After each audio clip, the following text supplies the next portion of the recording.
All right. Well, thank you for joining us. I am Jason Rothbaum, and I am the senior consultant or senior principal here at Xactly within the sales transformation practice. I've been doing consulting for over 25 years now. And when we speak to Bill, I'll preface it by saying only 25 years.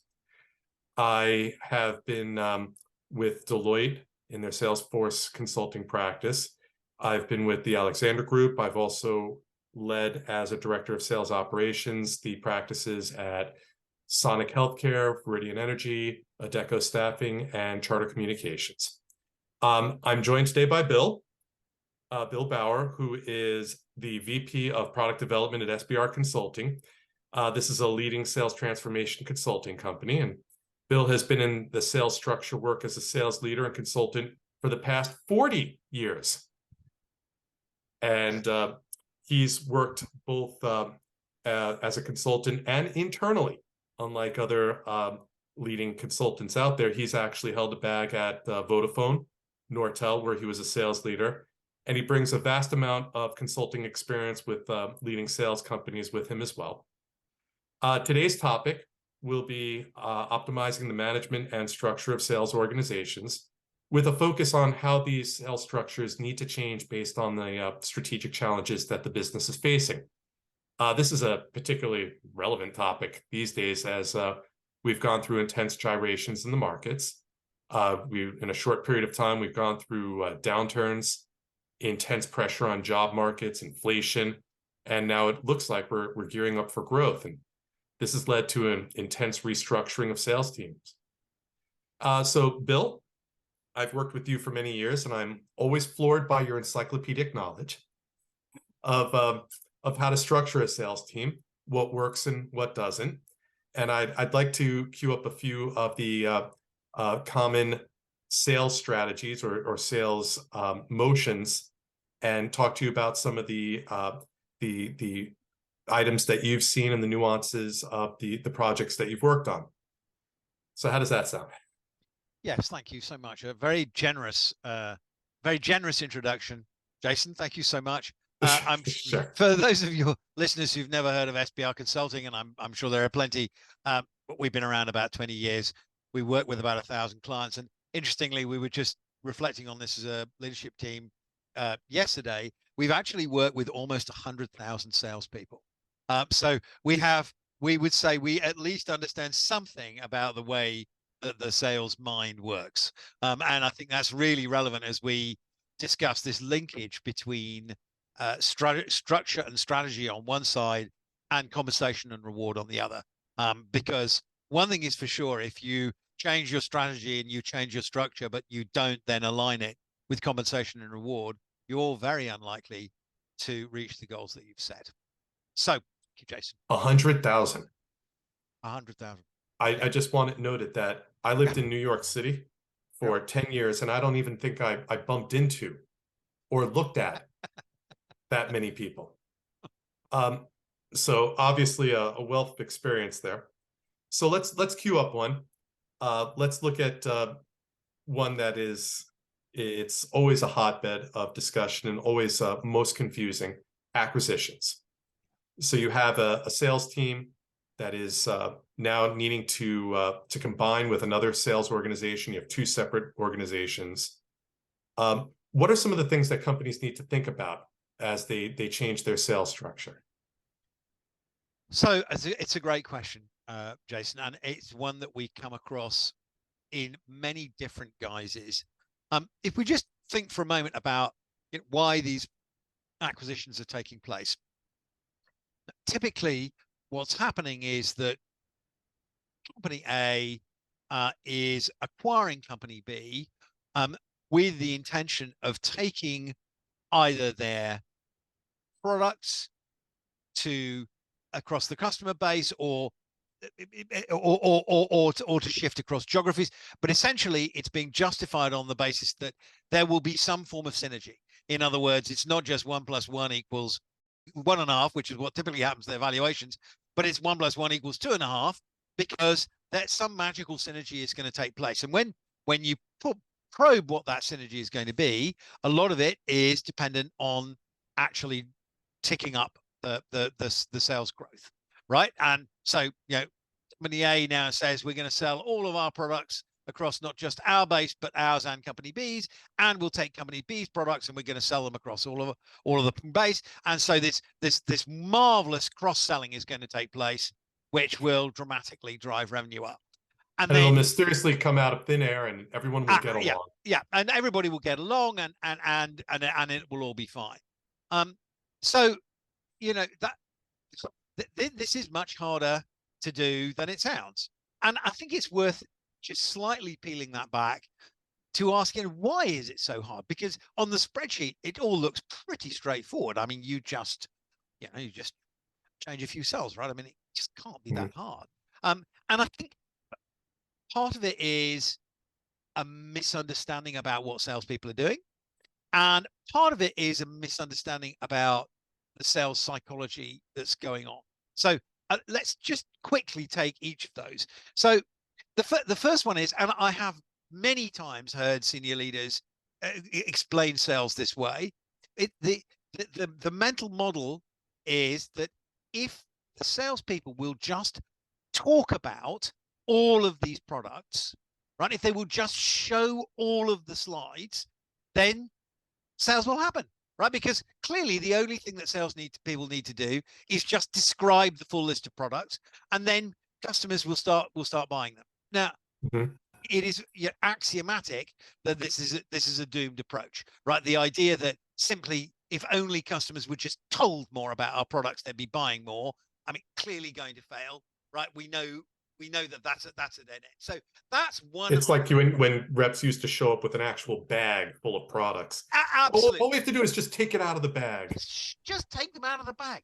The issue is the salespeople are just not talking about all the products, right? So, if we just show up and throw up all over the customers for longer with more, right, they're going to buy more, right? So clearly that's a kind of big misunderstanding on one side. The second half of it, and I think is really worth just having a moment of reflection on, is, what's happening in terms of sales psychology. So if you look at the team at company A who've been selling the company A product set, right? They know that product set. They understand it. They have a level of expertise, and I think this is really important and very much misunderstood. They also have confidence about the delivery machinery that lies behind their portfolio. So if we think about it from a slightly different perspective for a moment, if you think of what the world of the sales rep looks like, if they're working reasonable sized accounts with reasonably complex sales, they have to maintain a reputation of trustworthiness with the people that they're working with in their accounts. And they're very reluctant to put that in jeopardy on a bunch of stuff which they are not confident about the delivery mechanics. So they don't want to risk the bad will that goes with it. Absolutely. They don't want to bid like 5 years of relationship building for what to them feels like a much more difficult sale, because it's something they don't really know about, with a much higher level of risk. So it's easy to castigate the salespeople. Why don't they just tell them about all the rest of the stuff? But in their minds, they really need to preserve their reputation for trustworthiness, and they're very reluctant. If you think about the risk-reward balance for them, the risk associated with delivery from company B, they don't know them, they don't know the people, they don't know the delivery team, they don't know who to ring up if something's not going right, they don't know the customer service team. That's a high risk, and potentially the reward, at least in the beginning, is rather modest, because probably they're going to be trying to get rather modest kind of initial sales of the stuff from company B. So we really have to think about that risk-reward balance in the salesperson's mind, and we need to address both of those pieces.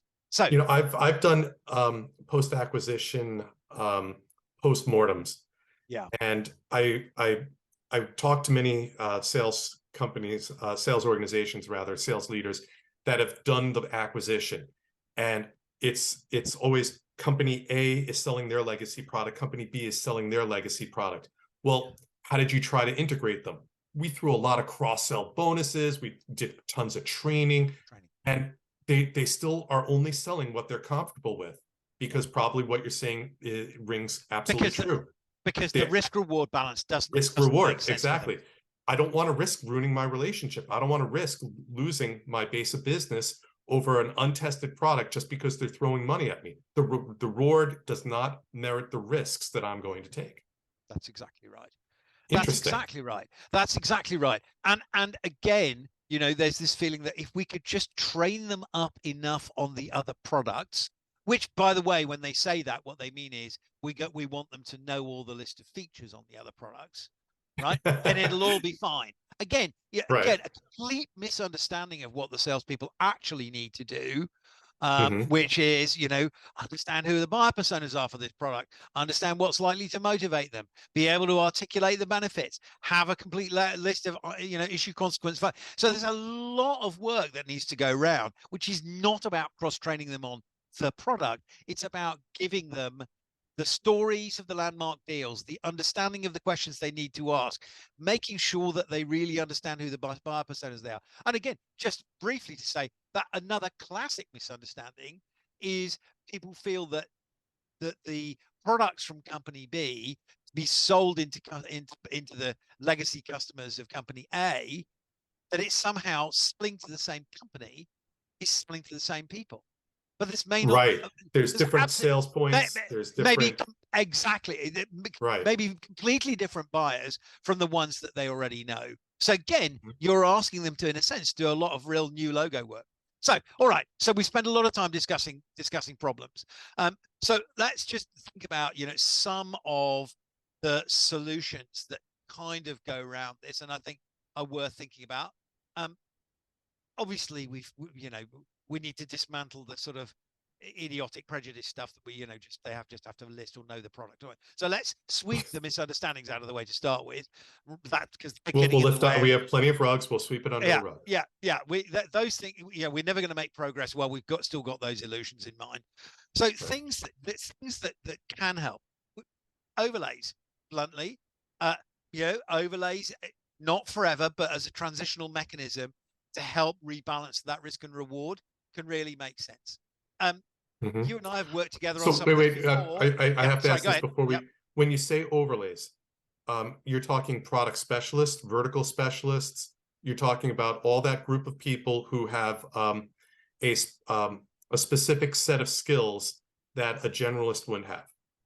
Yeah, absolutely. Okay. We're really saying, let's imagine that we have got product B, we've acquired company B, we've got the company B product lines, right? Let's put some company B product specialists into the company A sales team to help actually get that all rolling.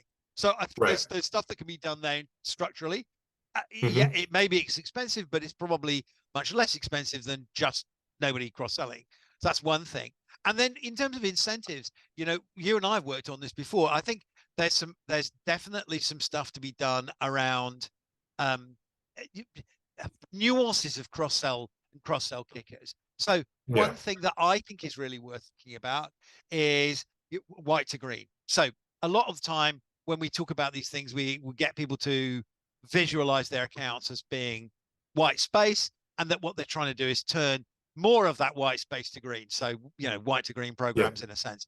And I think there's a lot to be said for giving people not necessarily enormous amounts of money in terms of reward, but certainly stuff in terms of recognition, which are really focused on that cross sell motion, showing, you know, really celebrating those people who've managed to flip bits of white space to green by using company B products to get into that white space. But yeah, Sure. those are just a few thoughts, Jason. Well, here's a question for you. When you and I have worked on this in the past, you company A acquires company B. Company B comes in. Do you look at, or do you typically recommend that company B, you know what, they really have a smaller product set or whatever it is, we're going to turn the entire space of company B into overlays, and company A will now be generalists?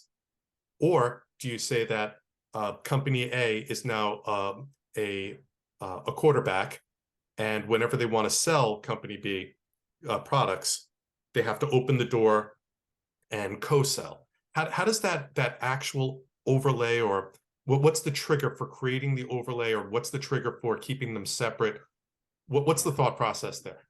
Yeah. So, I mean, there's two, I guess there's two different ways of looking at it, and I think they're both helpful. So the first one is looking at it, outside in. So we briefly touched on this, right?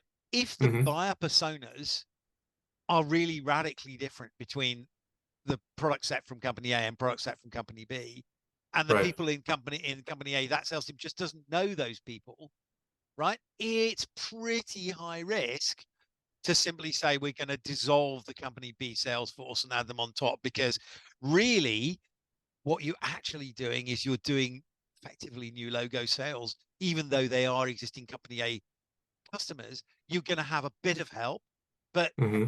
maybe not much. So the first thing I would say is let's take an outside in view, really be serious about not just listing down companies, but really thinking, what's the decision making unit? Is it the same? Is it different? Is it overlapping? How much leverage do we get? So that's the So how first much thing. native knowledge is required to sell Excellent. product B in Yeah, order to access the customer? exactly. So Interesting. that's first thing. Outside Okay. in, I think is one way of looking at it. Other way, which also, and I mean, they're not exclusive, right? But the other way of Hmm. thinking about it is inside out. And there, I think we need to be I think we need to be, very candid and critical of our own people in these circumstances. So What do you if mean? I've got, so let me explain. So yeah, I need to, you're right. You mentioned the whole quarterbacking thing, right? Right. If the people that I've got in my sales team in company A are principally successful because of their deep product knowledge and their ability to really use the company A organization to deliver great results for their customers. So essentially if you like, they're narrow but deep, right? Then that's one kind of thing. If what you've got are people who are really got great sales skills, right, and are good at, effectively are really good sales generalists, and then Hmm. they're successful by quickly delegating stuff out as it comes back from the, as it were, from the customer interface, right? So in other words, they're, if you like, they're broad but narrow. Then we have a different thing. In Oh, general, how interesting. What you're if you've got, talking yeah, about is a sales skill set, exactly, a brutal egg, internal assessment. correct, absolutely, absolutely, My head just exploded because yeah, as a consultant, you're used to thinking of everything as turnkey, right? We're going to take our native people and they're just as good as everyone. No, what you're going to do is assess our current sales process, yes, assess our current sales capabilities, yes. and wow, okay. Yeah. No, and I think, and again, this is not sort of triggering some kind of self-flagellation where, oh whoa, our salespeople are all terrible because they do one thing rather than another. It's not that, these kind of, narrow but deep is somehow better or worse than wide and shallow. They both have real advantages, but you've got to be clear about what you've got, right? And what is really not helpful is saying to people who are narrow and deep, right, this was your old role where your success was really based on you being great at being, you know, vertically shaped. And tomorrow your new role is all horizontally shaped, right? And Hmm. we actually want you to stop doing a whole lot of the things that you're currently good at. And we want you to start doing a whole lot of things that, in fact, turns out you're not very good at. And then again, we're sort of astonished that that's not really working. So, if we're going to change the structure, we're going to change the nature of the roles and how people are going to be rewarded, we really have to be thoughtful and honest with ourselves about the skills that we have. So, I mean, let me give you an adjacent but classic example that we've probably all of us seen many times. Um, Imagine that you're in a business with a recurring revenue stream, and you decide that you're going to resplit the roles so that the people who were previously generalist salespeople, generalist account managers, are now Mhm. going to be really focused on hunting new stuff. And the people who were previously in customer service are now going Mhm. to be in charge of everything, including the renewals, I right? did And this then you, last week. I yeah, did yeah, this last week. it's like how many times, right? And Yeah. then, astonishingly, it turns out that no bit of this is working, because the people who were good at perhaps managing the accounts and were actually doing quite a good job managing the renewals, right, are now suddenly told to be sales generalists and go out and source a funnel, and they are like, oh my Right. god. And the CS people who were there to help resolve customer problems are now told to front up to difficult pricing negotiations with procurement people. It's like, I don't know well, how, what, where, when, how did this happen? So we have to be honest with ourselves about Hmm. not just structure and roles and compensation, but also the skills that go with it. Otherwise, we're going to get into trouble. Dust off those old racy models. All right. Indeed. Let's change tack just a little. They're all related, but let's say the sales strategy instead of acquisition is now product transition. Taking people off, as you said, from let's say one-off sales to recurring. Yeah. But let's take the acquisition and pick up our big Oriental rug and sweep it under there. Yeah. It's becoming full under there. Yeah. Um, so we've got this team that's being told that we're going to introduce instead of having a perpetual sale, we're going to have recurring. Let's take the example you just gave. Yeah.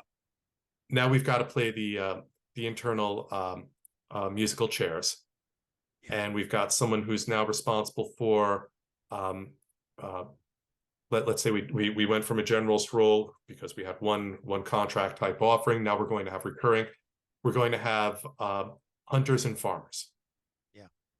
Because we anticipate building up a base of business. We have recurring contracts. That means there's going to be a renewal, a whole new concept. So we have to have a renewal team. Okay. So how do you determine who's responsible for the renewals? How do we figure out how quickly we're going to transition from that whole perpetual model to the recurring? How do we play that musical chairs internally? Yeah. I mean, so this is I think it's fair to say that this is a huge part of the IT landscape has shifted, as Yeah. pretty much everybody's trying to get out of selling a thing to selling something as a service. And Or for as a pay-as-you-go consumption, yeah, right? or as a consumption model, indeed. Yep. Yeah, which is another thing, right? Right. But just hold that thought for a minute. But yeah, Okay. so we've got this big shift, and we know that this is driven in large part by enterprise valuations, right? And we know Mhm. that recurring revenues attract much higher multiples. So there's very good reasons why strategically businesses have been trying to do that. So the first thing that I would say is this has a very big impact on all of the CRM system, which has to be kind of figured out from the very beginning. Mhm. So classically, if you're shifting, if you're doing a one-off sale, right, your forecasting is, I got this much in the pipeline. These are the dates. It closes. It's done. Next, right? We're moving on. The moment that you're in a recurring revenue business, you have to forecast all your renewals, and then you have to forecast your renewals and your price points and your churn. You have to, and this makes the Sure. process of forecasting very much more complicated. And I would also add it, part of the reason that it makes it more complicated is that the CRM systems all architected initially around I sell a box at the end of the quarter, and then I start again and I sell some new boxes the next quarter.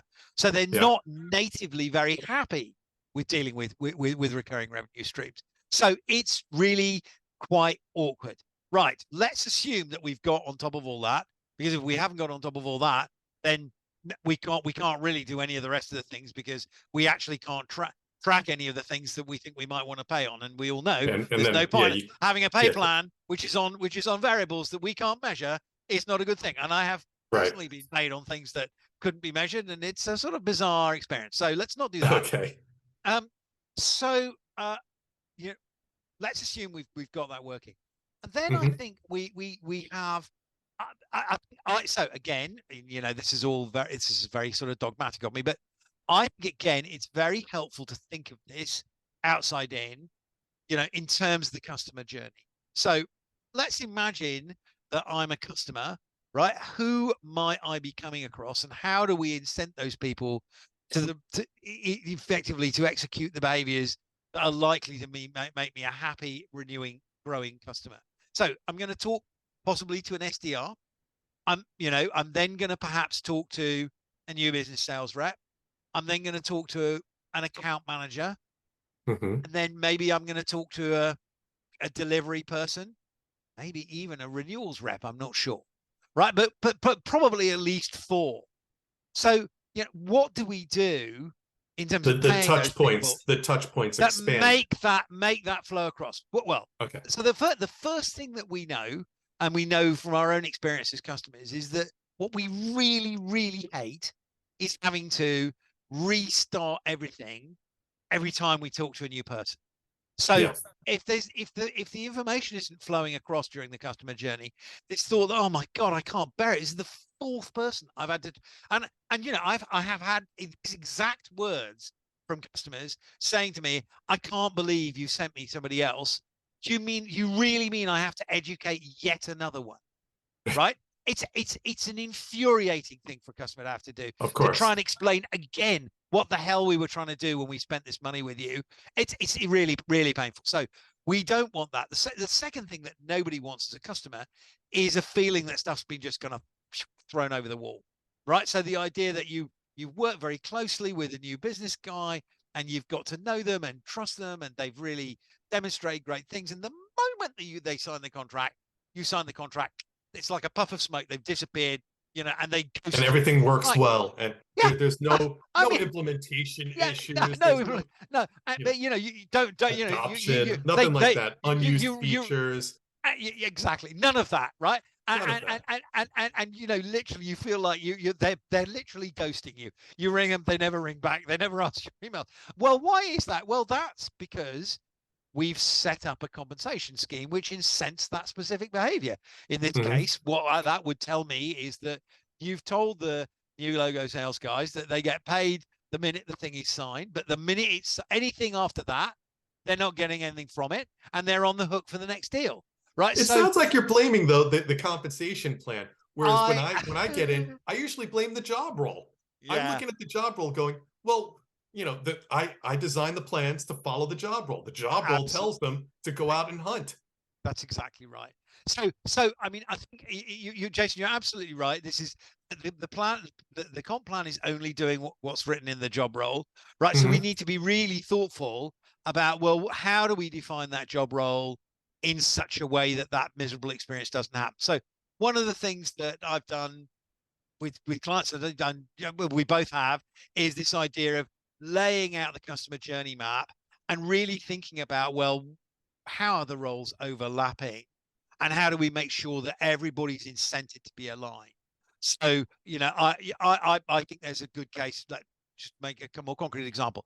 I think there's a good case to say, right, for new business salespeople, right, who brought in a new logo, we're going to pay you not just on the thing that you signed on day one, but for everything you achieve, you know, everything that's delivered in the first year of the contract, right? To give Hmm. you every incentive of not just getting the thing, but actually making sure it lands, making sure they're seeing benefit, and then we've got a clear overlap wherever it is 90 days out before the renewal, where the responsibility is being passed at the third quarterly business review, which now Well, has doesn't the that president. So yeah, doesn't that make the rep now responsible for adoption? Doesn't that keep them involved for too long? well, I guess this depends on specific cases, right? So it Right. depends on, you know is that going to be a heavy lift or not? Is the adoption stuff Right. really going to require a lot more work from the salesperson? Yeah, I Hmm. think we've got to get into the specifics there. But And does the company have a good functioning adoption function? exactly, And if what's the the rep rest of the is team? if Yeah, right, and if does the customer give feedback that it feels like a bait and switch because bought from someone and then they disappear. So They do. I hear your point. Yeah, yeah. But I think that I would say the generic kind of mindset thing is start outside in. Let's start Mhm. thinking about what the customer journey feels like. Let's lay out the job roles so that you've got, you know, not kind of throwing over the wall abrupt interfaces, but everyone's incented to make the thing smooth all the way through. And then when we've done that, we can then design comp, which goes with, right? Right. But I take your point, you know, we don't want them to get so absorbed in the adoption stuff that they're not handing any new logos. So we've got to find a balance there. Right. Otherwise, a really good hunter becomes a busy farmer. And to I guess put some structure around it, what you're saying is first map the buying process, First map the buying process. which is consulting 101. And Consulting 101. I'm going to agree with you. No one does it, and they should Well, every well, time. so in our defense, I would say that if of the programs that we Hmm. do sales playbooks which map out the buying process in about half of them. So Yep. we really do a lot of this stuff, and I'm not saying that just because it happens to be convenient, but we really do. And I think this idea of, you know, if you've got a great sales playbook which actually explains, look, these are the buyer personas who are going to be relevant. These are the things that are on their mind. These are what you need to talk to them about. This is the timing in terms of when the different bits of the decision-making unit, the different people are going to be involved across their buying process, right? This is Hmm. how long it's likely to take. And, you know, and that and actually helps you do a bunch of other really, it helps you be more effective in terms of your sales process, but it helps you make sure you know what you're qualifying and you've got the right people, and it also helps you forecast better because you've got things Right. in the right stage. But you're absolutely right. You know, that But kind of map the outside buying in, process, map the buying create the process. job role. Yeah. I'm just putting a bow around everything you've said. So map the buying process, create the job role around that buying process, and then take one of those critical kick of the tires and say, okay, do we have the right people here who should be doing that? Yes. Which goes back to your acquisition discussion, which goes to your product transition, Yes. right? Yeah. Exactly. So I know we're making this an earful for everyone on the hundreds of thousands of people listening to this, but I have I have one more I have to ask you because this Okay. one it it is the biggest pain, and Okay. I'm putting you on the spot because I know we didn't prep too much for this one, Okay. but founders, Ah. we deal with companies that are in their phase one, phase two, that have come out of just a product introduction growth phase. They've now been shopped around for private equity or venture capital. They still have the founder in there. The founder is still heavy-handed. They're generating all the leads. They're out there basically doing everything, but even though they have a support organization behind them, it's handicapped because the founder is still the heavy load. That's not scalable. No. And No. we're called in all the time to say, okay, you have a founder led organization. Now we need to really create a scalable structure. Bill, what do you do? This is so you're absolutely right. We get called in a lot to try and help people transition away from founder-led sales, and because, as you say, that's a kind of a that's not really a business, right? Right. So it is a very common problem. I think you've heard me say it before. You know, the danger is that nothing grows in the shadow of the big tree, right? And you know what we see that there's very often a quite a difficult psychological transition for the founder to get through to kind of Mhm. let go. And we see By the way, quite I'm going to interrupt. I've known you yeah, long enough to actually write down Billisms, yeah. and nothing grows in the shadow of a But tall big, tree yeah, is one of the things on my list of yeah, Bill yeah. Bauer isms. Thank you. So you know, trying to help the founder kind of relax the grip is very important. One of the things that we see, and again, it's, you know, it's irrational, but psychologically completely understandable. is that they'll often recruit people and they'll recruit as head of sales and then they'll sabotage them, right? Because they kind of want them, but they kind of don't. And so let me offer a couple of thoughts. Okay. First one is that this is a case where having a strong and experienced chairman for the business is actually very helpful alongside the CEO or the managing director. They can actually provide a little bit of that kind of friendly critical guidance to help shape the path. So I think that's the first thing. Mm-hmm. Second thing is, the founders really have to not just kind of understand, but truly internalize the fact that if they ever want to exit the business, they truly have to let go, right? That that they are massively reducing the enterprise value of their business Sounds if like they. marriage therapy. Yeah, no, I mean, do you know what it's some. You're right. This may it absolutely sometimes feels more like therapy than anything else, because this is deeply bad. Look, if you're a founder of a successful business, right, Mm-hmm. more or less by definition, you are absolutely passionately, irrationally invested in what you're doing. So it's no, yeah, I mean, because no rational man would ever start a business, right? The statistics are, the actuarial tables will tell you you're doomed, right? So Mm-hmm. so this is by definition, it's a kind of irrational act. So if we, in other words, we have to as Daniel Kahneman would say, right?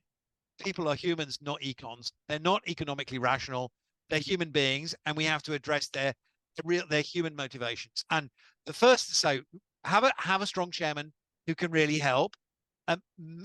Make sure that truly the founders have internalized the fact that they are robbing themselves by failing to establish a scalable thing, because it's killing the enterprise value, the EV of the business, right? Well, but Once, let me yeah, interrupt. You have a founder who's generating the majority of business. You bring in a very strong co-chair or a very strong CEO, let's say. yeah. They're going to look and say, if my founder stops selling so much, the value of the business, which I'm charged with overseeing, is going to go down. Where's the balance there? So I think that we clearly we don't want the founder of the business to just stop selling, right? Mm-hmm. That would be disastrous. What we do want is we want to actually get that transition process going, where we moving Ah, away from that him being like 90% of all the leads coming into the business. We need to land the plane, right? We need to get to the mhm. point where instead of two people in the business generating any percent of the leads, we're into you know two people doing 10%, and we've actually got a spread. Again, if you were an investor and you were running the slide rule over the business, right? You would look at customer concentration. My God, the whole business is dependent on two customers. We don't like that. You would No, also be looking at seller concentration. If we're really saying that the whole business is depending on just two people selling, we've really reduced the value of the business. We've taken our EV multiple right down. So we need to land the plane. We don't need to crash the plane. We need to land the plane, and that means actually having the the founder of the business really not just rationally but emotionally accept the fact that they're going to be making this transition and they're going to be supporting it, and then it's all about actually taking all of their implicit knowledge, all of their stories, all of the things that they do to land deals, and actually codifying it and getting it into the salespeople, well, let me right? give you a situation because I'm going to Yeah, push back and kick those tires again. yeah, So I was dealing last year with a founder-led company, and the founder, they were their biggest customer was his best friend. They knew each other's kids. They had play dates. They were fairly young. This guy was going to his clients' weddings. He was so embedded in the industry, and obviously the private equity company said, we have a seller concentration. We need to dilute this. So their initial gut reaction was, let's have someone shadow the founder and hand off those relationships. But you can't hand off someone who you've known for 20 years. And the founder pushed back and he said, you know what? I don't need someone to take over this relationship. I need them to find new relationships. All right, well, now we're in a circle, right? So, so I think that's a great point. So I think so this idea that somehow, these very first customers, which are made really special cases, as you say, can somehow be handed off.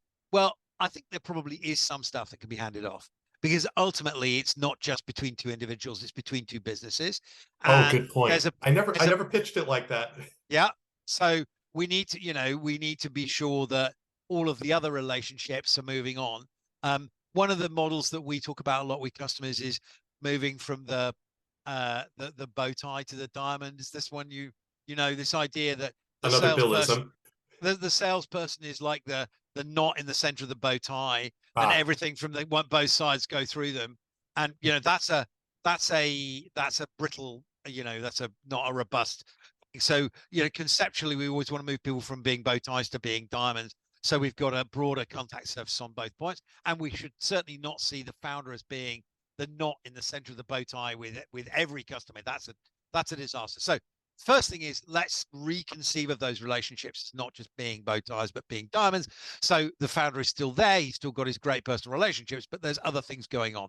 That's one. mm-hmm, And then the second thing, you're absolutely right, is let's then get all of that passion and knowledge and stories and all of the implicit knowledge that the founder has, right, and get that into some salespeople who can then go out and reproduce that with other sales. Let me make this a bit more concrete, because these things can otherwise be a bit abstract. So sure. we did some work with a software company up in the Pacific Northwest, up in Canada. Lovely people. And I did spend quite a bit of time with the CEO and founder, and he was a fantastic sales guy. And Mm-hmm. one of the things that I loved about the way he would articulate stuff was that he was an absolute master of anchoring the customer's timeline, right? So he had a track where he would do a little bit of needs on discovery, and then the very next thing he would do is he would anchor the timeline. Right now, this was something that his team, I mean, I'm not saying they didn't know how to do it, but they weren't doing it, or they certainly weren't doing it consistently. So kind of capturing that stuff, when it was a very it was a particular context, because a lot of the customers were in the education sector, where the timeline of the year is very well known. So it was a very contextually, but it was a piece of absolute sales mastery from the founder. There's no reason why that meant he had to sell every deal.